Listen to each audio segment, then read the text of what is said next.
I want to welcome Agile XRM to the podcast. I've known the people at Agile XRM for the past 12 years.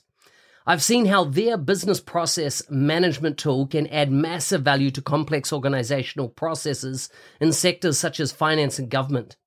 If you have complex processes or a need for dialogues on the Power Platform or Dynamics 365, take a look at how this BPM tool can add value. You can find them at agilexrm.com or check out the show notes for more details.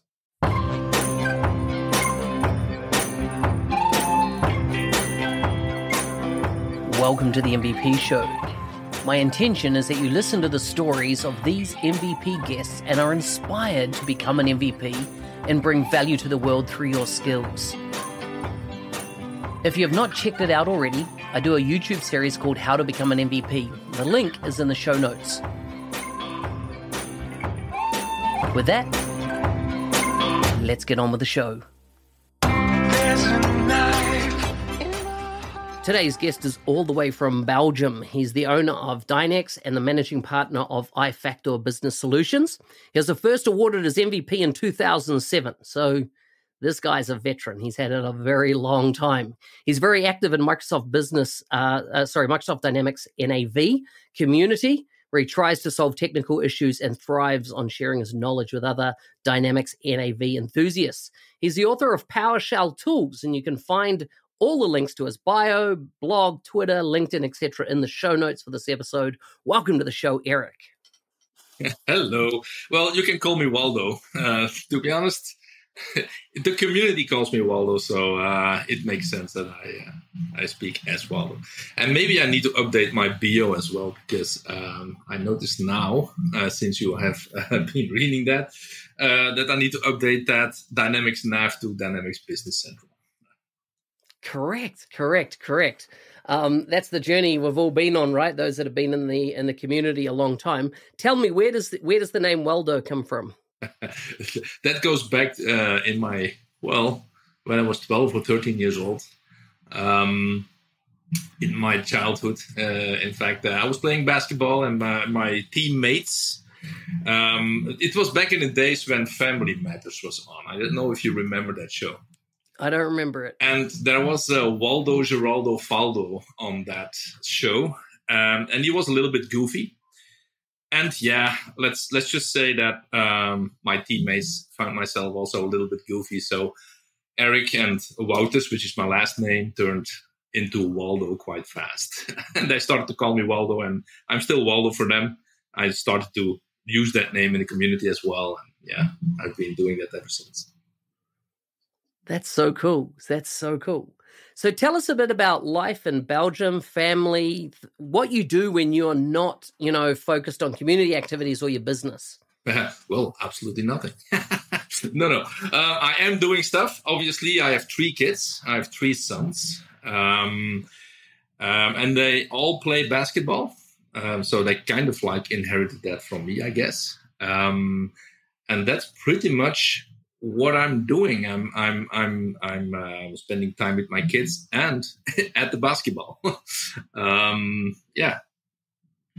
Tell me about 3D printing, though. Oh yeah, that's true. Yeah, that's also what I do as well. I'm actually printing as we speak. I hope that you don't hear that. But yeah, I've been. It's let's say. It's an addiction. So I started as just an interest, like what is that? I bought my first printer quite some time ago, I think 3 or 4 years ago, on Christmas Eve. And I think I have been printing nonstop since then, trying to achieve, as good as quality as at all possible. I don't really care what I print, as long as it's printing, it's producing something. And and getting the quality as good as at all possible. A 3D printer is the easiest employee ever. It works 24 hours 7, basically, and never complains. So what do you print? Lots of things. I have a few designers that I use a lot, and it's usually kind of, let's say, figurines from Marvel and these kind of things. And once in sometimes I also print stuff for the community, by the way. So there is someone, for instance, that designed a Business Central logo, but then as a fidget spinner. And that's something that I've been actually printing quite a lot for the past couple of months. And then I basically just hand them out because what do I do with hundreds of fidget spinners? You know. As I said, as long as the thing is printing. Nice. It's an area that interests me, and I just want to. You mentioned there you have designers that you get. So do you do the design work yourself, or do you always look for an external designer that's created the 3D model, and then I take it, you import it somehow into your system, and you can set it printing? Both. But mostly I just basically I am a Patreon supporter of a few designers, and I basically just print like stuff from them. And I do design sometimes simple things for myself in Fusion 360, like the Business Central logo, and I have like a few things like poker chips and Business Central logo and these kind of things that I then also print. I'm a little bit, I'm not that good in designing, but I can do the simple stuff. It's cool. The reason it interests me, I've just looked at whether I should get a 3D cutter. It's not 3D cutter. It's a laser cutter. And so it'll cut through wood around up to 20 mil thick. And of course, you can cut anything out of it. So you talked about logos and stuff. My mind straight away was like, maybe the Power Platform logo, I could do that because it'll do all the shading, etc., on top of the wood as well, in the way it burns to different depths, and then could cut it totally out of the wood as well. So you've given me some ideas, but it's cool. The hardest thing I find is finding which is the right device to buy first. A few devices. A 3D or the laser cutter is on my wish list as well, by the way. There are quite some good devices. Follow Maker's Muse. He has got he tested, I think, one of the laser cutters. Yeah. Very cool. Tell us about how your journey started into, I assume it was NAV back in the day. How did your career take that pivot? Day, yeah. How did and obviously you've come up to. I don't really how it started. I remember I started contributing to Mibuzo, very well known in the dinosaurs of our community. It was a forum, let's say, one of the only forums, I think, together with dynamicsuser.net, where we could contribute and we could ask questions and try to get help on anything related with nav, not on Vision at that point, and Dynamics Nav a little bit later. And after asking lots of questions and being helped, you get better and you see questions that you actually know the answer for, and you basically just start to answer questions as well. I think that was like in 2003 or 2 that I started contributing on that, but always with the name Waldo. So I basically have been using the name Waldo from the start. And then I think it was back in 2006, I did my first convention. It was with my company, Facto, that I went to San Diego, I think it was, yes. And I got some weird feedback from when people, from MVPs that were MVPs back in the day. I was not in 2006. And they said, I've heard that you need to change your name because they cannot find Waldo. They don't know who you are, and they want to award you with an MVP award. And I was like, I'm very honored if people are looking for me, but no, I will not do that. I'm Waldo, and they can simply find me on the forum if they want to message me. So. And yeah, then back in a year later, that somebody seemed to have, I still don't know who that was, but I think somebody who, how to do that,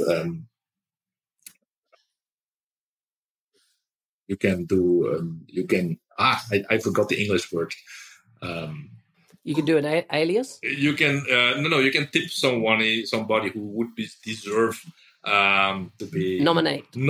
That's the word I was looking for. Anyway, I got a nomination for someone, still don't know who it was, and then the ball started rolling. has been rolling ever since. Yeah, it's interesting, the whole alias, because, I go under an alias as well, as in mine's NZ365 guy, and I do that because my name, Mark Smith, was so common that that I needed something to stand out, and when people searched for it. So I think that's cool that you've stuck with a name that came from your childhood all the way through. Tell us about the journey of NAV to BC. I know that in the community there was some rough times, maybe even some rough times in Microsoft in that transition with the various leadership that were in place at the time. What's been the journey like for you into the Business Central product? Well, I've been focusing on a technical part. And to be honest, I try to, let's say, not to focus too much on what might happen, and just focus on what happened and do that. And back in the days, even up until I think anything classic client, I think from, let's say, NAV 5.0, everything moved very slow, and it was very easy to keep up with any types of changes. And then when we got into the role-tailored client, NAV 2009, that's where really things started to go, let's say, faster. And now it's a complete other ballgame. All these different technologies that come into play. Now, back in the day, I've been using Navision when Microsoft did not buy Navision yet. So I did, let's say, experience the transition. But I was not really busy with what is behind the scenes. I mean, I'm aware of Project Green, but I wasn't really looking into what it means for me, or what it might mean for me, or is NAV going to change, or Navision going to change, or disappear, or being replaced. At that point, I wasn't really doing anything with that. I would just try to focus on the technical. What part does the Power Platform now play? Well, a bigger and bigger part. You shouldn't ask me, by the way. Why is that? Well, I think a lot of people think that I'm a little bit negative against the Power Platform in general. And let me try to explain. I'm not negative against the Power Platform. I think it's an amazing concept where a lot of people can be and can build solution against. The one question I still have, and it's not answered yet, it's starting to be answered, let's say, in the last couple of years, is the Power Platform a solution or a product? Or can it be part of a product? Or is it still just a solution, right? And what I mean with that, how I see it today, and this is going to change in the near future, absolutely, that I'm sure of that. But how I see it today is that I can definitely see some solutions that I would use the Power Platform for in combination with Business Central. And that's mainly a customer-specific, non-business critical part of the entire, let's say, software for the customer. But I cannot see it today as part of a product.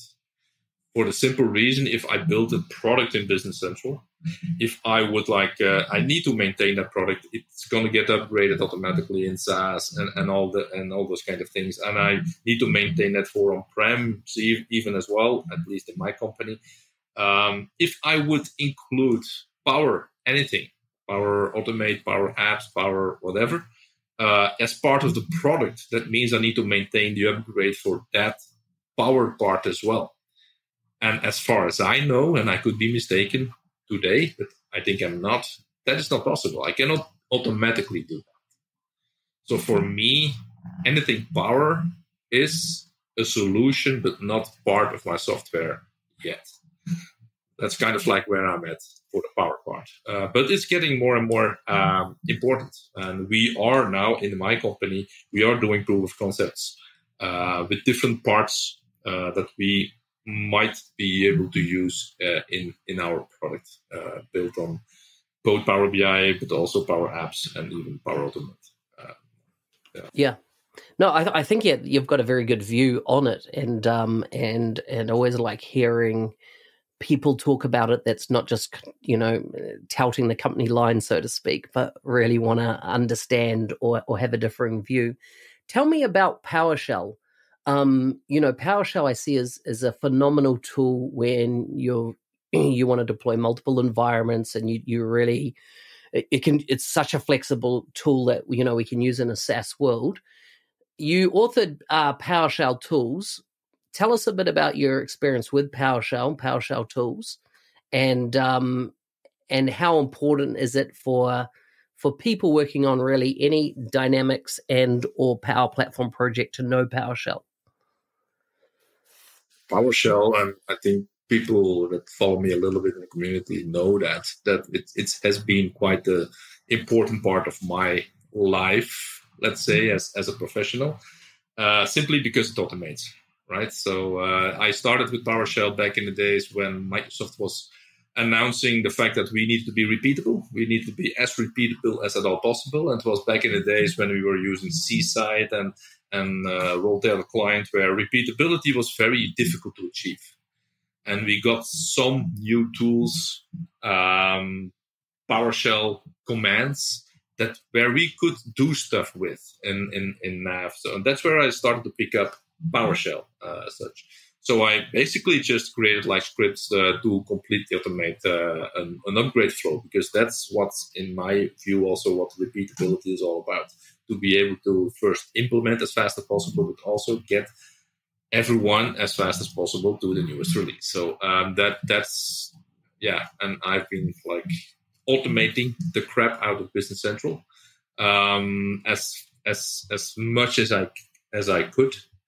And I'm still basically doing that. Although I must say, since that Freddie Christensen from Microsoft started doing the container helper, Business Central container helper. That's also it's actually a huge set of PowerShell scripts on top of basically to connect Business Central with Docker and being able to deploy also scripts to upgrade, scripts to deploy. That's where I started to use that library and basically built less on my library. Which makes a lot of sense, because the more that Microsoft provides, it makes sense to use that. What Microsoft provides, because that's important. It's good. Just to switch gears as we draw to a close, the value of being an MVP and being awarded the MVP, I've just gone through a renewal cycle at the start of this month, and you see a lot of excited people renewing and some not so. How important has the MVP program been to you over your career over the last 15 years?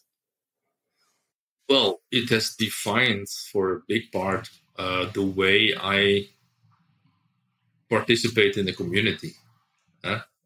So is it important? Absolutely. For me, it is important because it's not for business, because I do not get any business out of this. Although I'm training here and there, and absolutely this is absolutely not my main business. I do that let's say 10% or maybe less than 10% of my time.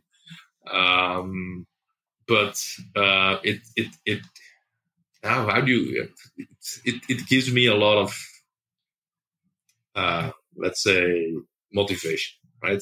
It's an absolute honor to be an MVP. It's not for granted. I mean, there is every year that cycle that you say, and if you didn't do anything, that basically will make you not being an MVP anymore. So, it's an honor, and as long as I can, it motivates me, and as long as it's makes me do what I do.